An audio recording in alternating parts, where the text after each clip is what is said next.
was heading home on the subway, barely making it onto the last train. I slipped through the closing doors and immediately plopped down on the nearest seat. My legs stretched out gratefully, my body relaxed. I smiled blissfully and thought to myself, finally. One more hour and I'll be home. I'll have some tea, watch a show before bed, pull the blanket over my head and sleep through the whole weekend. I had recently moved to the big city. I came from a small town at the edge of the world, chasing a better life. But I had no idea it would be this hard. I had to work 2 jobs, an office job during the day and a courier gig in the evenings just to make ends meet. I rented a tiny apartment that reeked of dampness and cat waste. Before me, some crazy old lady had lived there, and after her death, her relatives rented it out for next to nothing. It was the only option that fit my budget. So, I took it. The commute was tough though. The apartment was in the middle of nowhere. But over time, I even started to enjoy these long subway rides when there was no one around, just me and the rhythmic clatter of the wheels. There was a certain romance in it. My route was from Izmailovskaya to Strogano. Thankfully, no transfers. I stretched out on the seat and closed my eyes, but immediately snapped them open again. I felt something tugging at my pant leg. When I looked down, I saw a woman, filthy, disheveled, carrying a bunch of bags from which some slimy liquid dripped onto the floor. No, more than that. She reeked of dampness and decay, as if she had just crawled out of a crypt. Or a grave. And the dirt under her grotesque nails seemed to hint that this might actually be the case. Her face was disfigured. A huge red scar stretched across her right cheek. Half of her ear was missing, and instead of a left eye, there was a festering mass. Her mouth was twisted. One corner drooped all the way down to her chin, while the other curled into a horrifying grin. She looked as if something sharp had torn off half her face, like she had been mauled by a massive dog. Or something even. Worse. The woman stared at me blankly with her cloudy eye and continued tugging at my pant leg. Her mouth stretched into a deranged half-smile. Still in shock, I mumbled, "Lady, what do you want?" She kept staring at me, licking her lips hungrily. I jerked away and stood up. The last thing I needed was to sit next to this lunatic for the whole ride. Then she spoke. Her voice was disgusting, hoarse and raspy, as if she hadn't used her vocal cords in years and was now relearning how to speak. "Don't sleep. Don't sleep. He'll come for you. He's coming. Coming." At the next station, the doors opened. I quickly stepped out and moved to the next car. From inside, I glanced back through the window. The horrifying woman was gone, as if she had never been there. I exhaled in relief and fiddled with my lucky coin in my pocket, the one my best friend had given me before I left. Just an ordinary 5-ruble coin, but with a secret. Both sides had tails. I always played with it when I was nervous or angry. The motion calmed me. That's why I carried it everywhere. In a way, it was my most valuable possession. Yeah, I had been warned that Moscow was a crazy city, but this was something else. A shiver ran down my spine. God forbid I ever see that thing again. What was it she said? Don't sleep? Nonsense. 10 minutes later, I had calmed down enough that I started nodding off. It had been a long day. It was already midnight, and I'd been up since 6 in the morning. I couldn't wait to collapse into my warm bed. My head grew heavier, my thoughts blurred. Even blinking became difficult. My eyelids felt like they were made of lead. Sleep pressed me into the hard seat, wrapping around me from all sides, and I surrendered to its embrace. I drifted into a beautiful vision. I was back in my hometown. My friends and I had gone out for a barbecue. Crickets chirped all around. Twilight settled over the village. The air was thick with the scent of freshly cut grass and campfire smoke. We sat watching the flames, and inside, I felt so cozy, so warm, so right. I was yanked from my bliss by the sudden screech of wheels. The train jerked violently, then stopped. Already arrived? I thought and checked my watch. A chill ran through me. We should have reached the final station half an hour ago. What the hell? Outside the windows, thick darkness. The dim light inside the car flickered weakly. I turned my head, glancing into the neighboring cars. Empty. I searched my pockets. My phone was gone. Wallet, too. Oh, for fuck's sake. I cursed. There. Wasn't much money in the wallet, but my documents. Damn. I'd just gotten a new one. All right, I'll deal with problems as they come, I decided. First, I needed to figure out where I was and what was going on. Had we somehow ended up in the depot? But why hadn't the conductor woken me up? This wasn't the first time I'd fallen asleep on the subway, and I knew for a fact that before sending a train off, staff always checked the cars. Maybe today's conductor was too tired and skipped the usual check or just didn't notice me. All right, time to get out of here. First, I pressed the emergency intercom button. A sinister hiss. Then nothing. Hello? Is anyone there? I shouted. I fell asleep and missed my stop. Let me out. The speaker continued to hiss like an angry cat. Answer me! Are you all asleep up there or what? I muttered in frustration. No choice. I had to get out of the train and look for an exit. A phone, a radio. There had to be a security guard or a metro worker somewhere, right? The train doors were open. How considerate, I thought. At least I won't have to break a window. I stepped forward, expecting to land on the concrete floor of the platform. But instead, I fell. I hit the ground hard, twisting my ankle. Shit. Shit. Shit. A sharp pain shot through my leg. Tears stung my eyes. I took a deep breath and tried to put weight on my injured foot. Turns out I could only hobble awkwardly. And why did I even assume there would be a concrete floor beneath me? We had ended up somewhere unknown. Around me, darkness so thick, it swallowed everything. I flicked my lighter on. Why hadn't I done that sooner? And looked around. I was in a tunnel. Rails, wooden sleepers. A tangle of wires slithered along the walls. No one else in sight. No light at the end of the tunnel. Is anyone there? I shouted.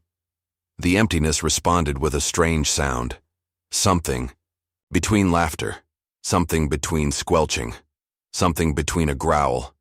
A shiver ran down my spine. Probably just an echo bouncing off the walls, creating some weird effect. I clenched my lucky coin in my fist, trying to calm myself. I needed to find something. Anything. In the weak glow of the lighter, there had to be an emergency phone, or a radio, something to contact people who could get me out of here. The situation was really starting to get to me.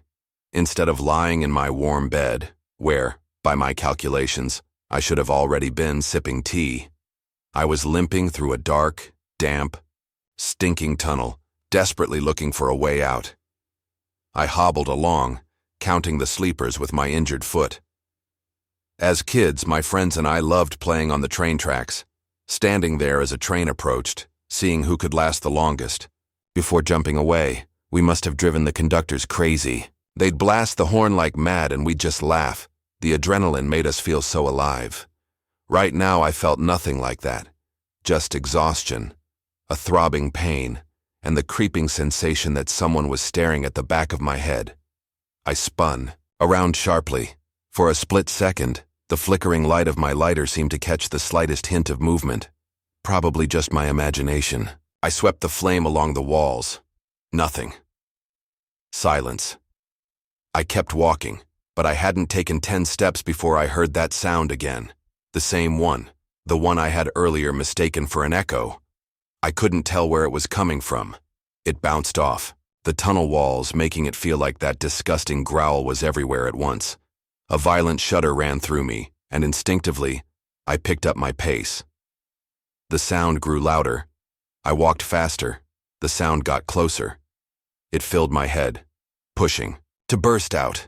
I ran, clumsy, lopsided, groaning from the pain. The flicker of the lighter blinked and went out. I stumbled and crashed right onto the sleepers. Suddenly, everything fell silent.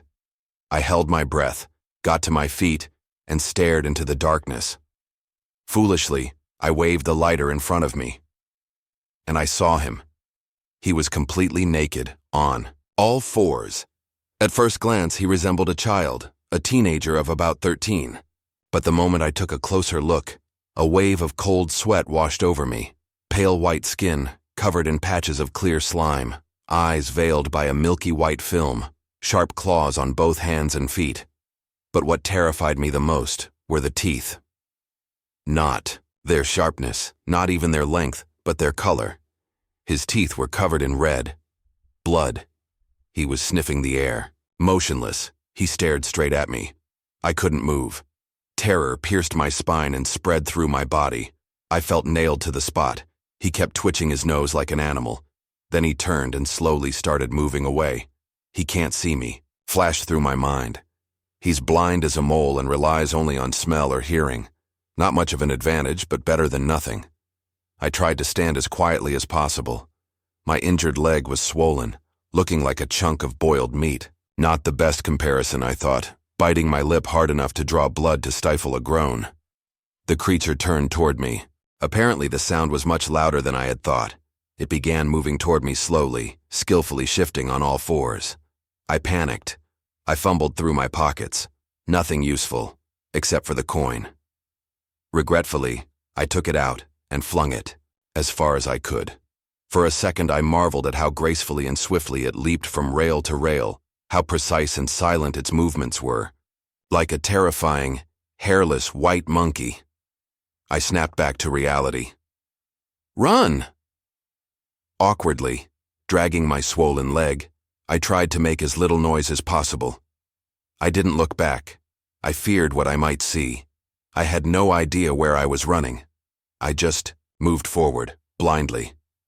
The flame of the lighter flickered wildly, matching the frantic rhythm of my heartbeat. My leg was exploding with pain. My vision darkened. My trick had worked.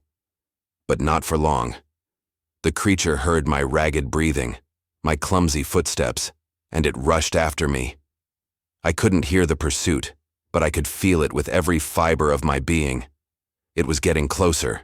Its presence filled my head, suffocating me. I ran, clumsily, stumbling to the side, groaning from pain. Then suddenly, in the flickering light of the lighter, I saw something. Hope. A heavy metal door. Please let it be open. Please let it be open. I lunged for the handle. The creature reacted instantly. It leaped forward, lunging at me. Pain exploded in my shoulder. Its teeth sank into my flesh. I screamed in agony and jabbed the lighter into its face. My eyes burned from the acrid stench of seared flesh. A snarl. A gurgling sound. And then, the door slammed shut, right in front of its wailing, frenzied face. I bolted the lock from the inside and collapsed onto the floor. I lay there for several minutes, trying to pull myself together. My shoulder was sticky with blood. I had never seen so much blood before. It pooled beneath me in a dark puddle. I ripped off my shirt and clumsily wrapped the wound. I escaped the monster. But would I bleed out now? After securing my shoulder, I looked around. There was a switch on the wall. I flipped it. A cold electric light flooded the room. I blinked slowly. I expected to see a maintenance room with wires, a transformer station, or a tool storage closet. I expected anything, but not this. In front of me was a child's room, a metal spring bed, just like the one I had as a child. Toys. But they were all mutilated, stuffing ripped out, heads torn off, a small bathtub, baby powder, lotions, books, but their pages were torn out and scattered across the floor. Strangest part was the walls, covered in wallpaper, squirrels, bunnies with sweet smiles, holding hands, dancing in circles, a normal children's room, except for one tiny detail. It was covered in dark, dried streaks of blood. Blood was everywhere, on the floor, on the bed, in the bathtub. It covered the ears of the rabbits and squirrels. It trickled down their paws right into the cute little baskets of flowers. Blood splatters were everywhere, even on the ceiling. I shuddered. What is this place? Where have I ended up? And what the hell is happening here? I don't know how long I stood in that eerie room, completely frozen. I couldn't move. I didn't know what to do next. I was exhausted. My shoulder hurt like hell. I could no longer feel my leg. It had swollen even more. My knee wouldn't bend. I sank heavily to the floor. I just couldn't bring myself to sit on the blood-soaked child's bed. What should I do? The question hung in my mind, but no answer came. My eyes wandered absently across the walls, and suddenly I noticed something interesting in the opposite corner. A copper plate, a speaker slit, a button with a bloody fingerprint. Could it be? I didn't finish my thought, afraid to jinx my luck. I crawled closer and saw that in front of me was indeed the same kind of communication device as in the train car, only much older. I pressed the button and screamed, "Monster! A monster was chasing me! Get me out of here, I beg you! Can you hear me?" I prayed that this thing would work. In response, there was static. The speaker spat out noise, sounds that refused to form into words. "Can you hear me?" The speaker spat out another burst of sounds and suddenly went silent. I pressed the button again, pounded on the transmitter in desperation, and collapsed onto the floor. But at least I had done everything I could. Flashed through my mind. Just before I lost consciousness, I woke up to a sharp noise. Someone was knocking on the door. "Hey kid, are you in there? Can you hear me? Don't be afraid, open up." I listened carefully. The voice clearly didn't belong to the monster. Had someone really heard me? Was this help? I crawled to the door and shouted, "Who are you? How did you know I was here?" "Well, you spoke to me over the intercom yourself. I came to check out your monster." A laugh came from behind the door. Not a malicious one, but the kind of chuckle a person makes when they hear a good joke. "Come on, open up already. Are we going to stand here all night?" With unsteady, trembling hands, I unlocked the door and saw him. Ordinary hands and feet, a mustache, kind eyes looking at me from under glasses, skin of a completely normal color, the uniform of a metro worker. I was saved. "So where's the scary monster?" Once inside the room, he looked around and his eyes widened, his mouth stretching into a grimace of horror. "Holy Mother of God, what happened here? Kid, you're hurt? Can you walk?" He crossed himself. "My God." Missed the station, no one answered in the car. Thought I'd find a phone or something, but this, well, easy now, easy. It's okay. "Can you walk? Here, let me help you." He reached out his hand and helped me up. From his expression, I could tell that I looked terrible. "Come on, let's get out of here. My control room isn't far. It's safe there, warm, quiet." "How did you even end? Up here?" he muttered. I realized that the man was just as scared as I was and wanted to get out of here as quickly as possible. "Come on, kid, let's go. My name's Boris Semyonovich, and yours?" "Andrei. You work here?" "Of course. Been at it for 30 years. Seen a lot in my time, but this..." He shook his head. "I can't imagine what happened here. But don't worry, we'll get you out. Everything's going to be fine." I exhaled in relief. It bit my shoulder. The monster. That thing. I don't even know how I got away. At first I thought he was messing with me, or that he was drunk. This room. It's been locked up for ages. Used to be a service room, but long ago. That transmitter hasn't been used in 20 years at least. I keep watch over things here at night. Then I get a signal. From this abandoned place. Thought maybe some lunatic wandered into the tunnel. Or a drunk. You know how it is. I nodded. "Now let's get to the control room, patch you up, and then call the police. We'll get you home safe and sound. Sound good?" I nodded again and smiled gratefully. From the main tunnel, we turned right. Behind an unremarkable door lay a serpentine, tangled system of internal corridors. The place was unwelcoming, but I was not alone. And I felt that I would finally be home soon. Maybe I'd even get to enjoy my weekend. I smirked bitterly to myself. We walked through the corridors, turning right, then left. All these forks and turns made my head spin. My whole body ached. I could barely think, but I obediently followed my rescuer. On the way, Boris Semyonovich told me that he felt more at ease underground than outside, that he had grown accustomed to the darkness of the tunnels, that his work was his life. I feel at home here, in my own world, mine alone. You understand? I nodded, mostly out of politeness. His chatter didn't really interest me. I only wanted one thing, to get home as soon as possible. Well, we're almost there, Boris Semyonovich muttered. We just need to check on Alyosha. I need to feed him. Alyosha? A dog? At night? That's very strange. But I still obediently followed him. We turned into some corridor. Boris Semyonovich took out a key and opened a door. He even locked it behind him. That wasn't normal at all. Maybe I'll just wait out here, I asked. It'll only take a couple of minutes. Make yourself at home, he smiled. Alyosha, my boy, he called into the darkness. Here I am. I stepped into the dark room waiting for the light switch to click, but instead I heard another sound, the click of a lock. It locked from the outside. I lunged at the door. Teenagers, noises. He's just a child. Calm down. This will be better for everyone.